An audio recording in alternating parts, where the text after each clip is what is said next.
Good afternoon to everyone. Today we will start the second chapter of history, that is the earliest societies. Right.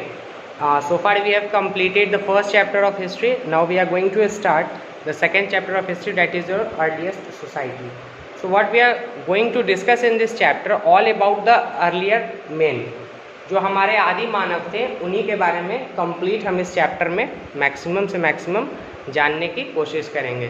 Then after we will broadly discuss stone age. Stone age को भी हम लोग broadly discuss करेंगे next lecture में. आने वाले lectures में stone age को अच्छे से डिस्कस करेंगे. So for now I am going to start the topic. The topic is that the introductory part of this chapter. Introduction. Though early man lived like animals, yet he was different from them in some respects.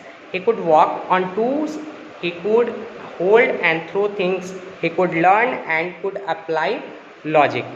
See what it says that कि early man उस time पे जो थे वो जानवरों से कुछ factors ऐसे थे उनमें जो उनको जानवरों से अलग बनाते थे, हमारे अर्ली मैन्स को. तो क्या क्या ऐसे फैक्टर थे सर कि जो अर्ली मैन को जानवरों से एनिमल से अलग बनाते थे? तो जो फैक्टर्स थे जो अर्ली मैन को एनिमल से अलग बनाते थे, first factor is they can hold things. So the first factor is they can hold things, यानी कि वो किसी भी चीज़ को पकड़ सकते थे. राइट. तो ये तो फर्स्ट थिंग था जो कि उनको दूसरों से अलग बनाता था, एनिमल्स से अलग बनाता था, कि वो अपने हाथों से किसी चीज़ को पकड़ सकते थे. Second factor which makes early man different from animals. Second factor is that they can walk on 2 feet, यानी कि वो अपने दोनों पैरों पे चल सकते थे. राइट. अगर जानवरों को अगर हम लोग देखें तो उनको 4 limbs अपने चारों पैर पे चलते हैं. राइट. लेकिन अर्ली मैन क्या थे कि वो अपने 2 पैर पे ईजी वे में वॉक कर सकते थे like us. This is the second factor which makes them different from animals. Third factor, what is the next factor which makes early man different from animals? The third factor is that they can learn. They have the capability to learn, यानी कि उनमें याद करने की क्षमता थी, यानी कि वो किसी भी चीज को इजी वे में लर्न कर सकते थे. सो this is the third factor which makes early man different from animals. What is the next factor sir?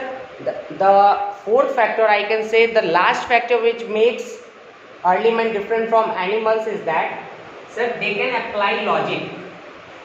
They can apply logic.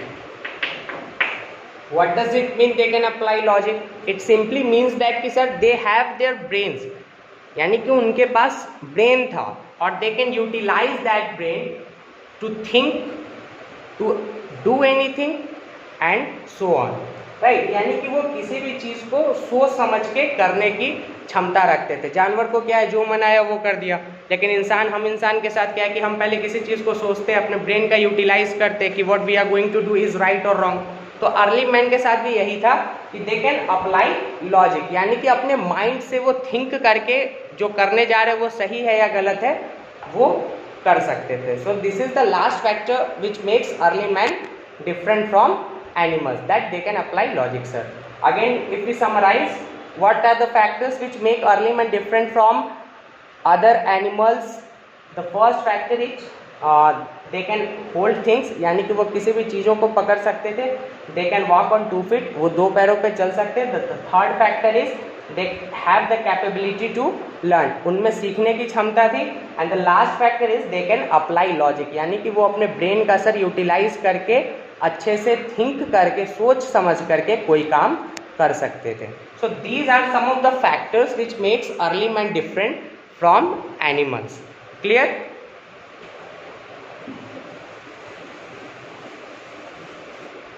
Next, all these abilities put man on the path of civilization. He started to live in groups only out of necessity, as he was physically weaker than most of the other animals.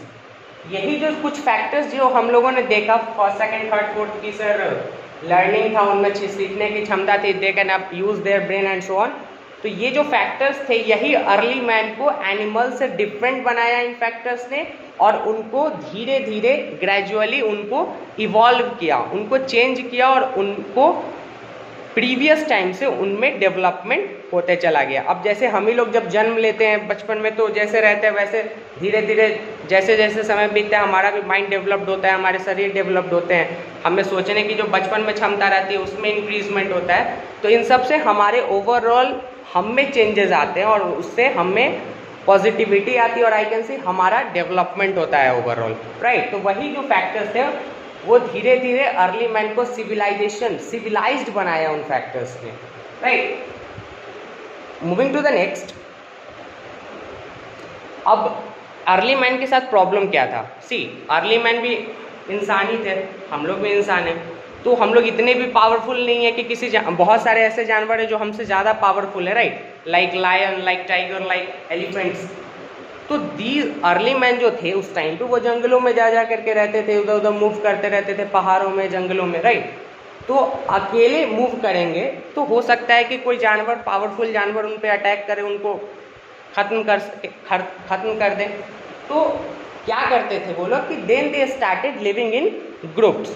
क्यों sir early man क्यों groups में रहना start किया? क्योंकि उनको ऐसा लगा, बहुत सारे फैक्टर्स थे लेकिन कुछ जो इंपॉर्टेंट फैक्टर्स है वो देख लेते। पहला फैक्टर था कि अर्ली मैन क्यों ग्रुप्स में रहने लगे, बिकॉज दे आर वीकर, वो सर कमज़ोर थे। कुछ ऐसे जानवर थे, कुछ ऐसे एनिमल्स थे उस टाइम पे, और अभी भी हैं, कुछ ऐसे एनिमल्स हैं जो उनसे ज़्यादा पावरफुल थे। That is why early man started living in groups, because groups में रहेंगे तो ईजी वे में किसी जानवर के अटैक को रोक पाएंगे, right. Because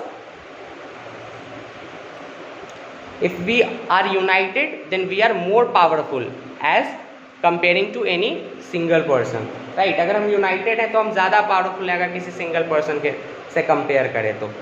At the time was a hunter-gatherer wanderer that he hunted animals and gathered food, so he had to move from one place to another in search of food। अब early man के साथ sir problem क्या था? Early man के साथ sir ये problem था कि किसी एक जगह पर रहते नहीं थे वो लोग, time to time one place to another move on करते रहते थे, यानी कि एक प्लेस से दूसरे प्लेस पर अर्ली मैन मूव करते रहते थे। क्यों सर मूव करते थे? In the search of food, in the search to hunt animals, यानी कि भोजन की तलाश में, जानवरों को हंट करने की तलाश में, मारने की तलाश में वो लोग एक जगह से दूसरे जगह भटकते रहते थे, right. Stone was the important thing which early man used for hunting animals। See the thing is that कि सर सबसे अब एनिमल्स को हंट करते थे तो क्या ऐसा वेपन था उनके पास, क्या ऐसा हथियार था? अब हाथ से तो किसी एनिमल्स को हंट नहीं कर देंगे। अब सपोज कोई बड़ा जानवर है जो उनसे ज़्यादा पावरफुल, तो उसको हंट कैसे करेंगे? तो उसके लिए उन्हें वेपन चाहिए हो गया ऑब्वियसली। तो व्हाट वाज दैट वेपन? तो that weapon was stone. Stone को अलग अलग शेप में कट करके वो लोग अपना वेपन तैयार करते थे, जिससे कि वो एनिमल्स को हंट करते थे, जिससे कि किसी फॉरेस्ट को कट करते थे, जिससे कि अपने रहने का वो लोग जगह बनाते थे, राइट। सो अर्ली मैन, हमें क्या याद रखना है कि अर्ली मैन स्टोन का यूज़ करते थे, और स्टोन को डिफरेंट शेप्स में कट करके फर्स्टली वो स्टोन से एनिमल्स को हंट करते थे, सेकंड अपना फूड कलेक्ट करते थे, थर्ड नंबर की कहीं जंगलों में जा रहे हैं तो अगर पेड़ पौधे अगर कुछ रास्ते में अड़चन रुकावट डाल रहे हैं, उनके ऑब्स्टिकल बन रहे हैं, तो वो उनको कट करते थे उस स्टोन की से बने हुए टूल से। Clear? Clean up. Moreover, he could break stones into different shapes to use tools. The period of the use of a stone stretches almost 5 lakh years, लगभग 5 लाख वर्षों तक उन्होंने स्टोन्स को यूज किया, right. This period is called the stone age because the stone was the chief tool used. अब stone age sir उस वो जो 5 लाख साल का जो टाइम पीरियड था उसको स्टोन एज क्यों बोला गया? Why that time period which was 5 lakh years that was called as Stone Age? वो जो 5 lakh years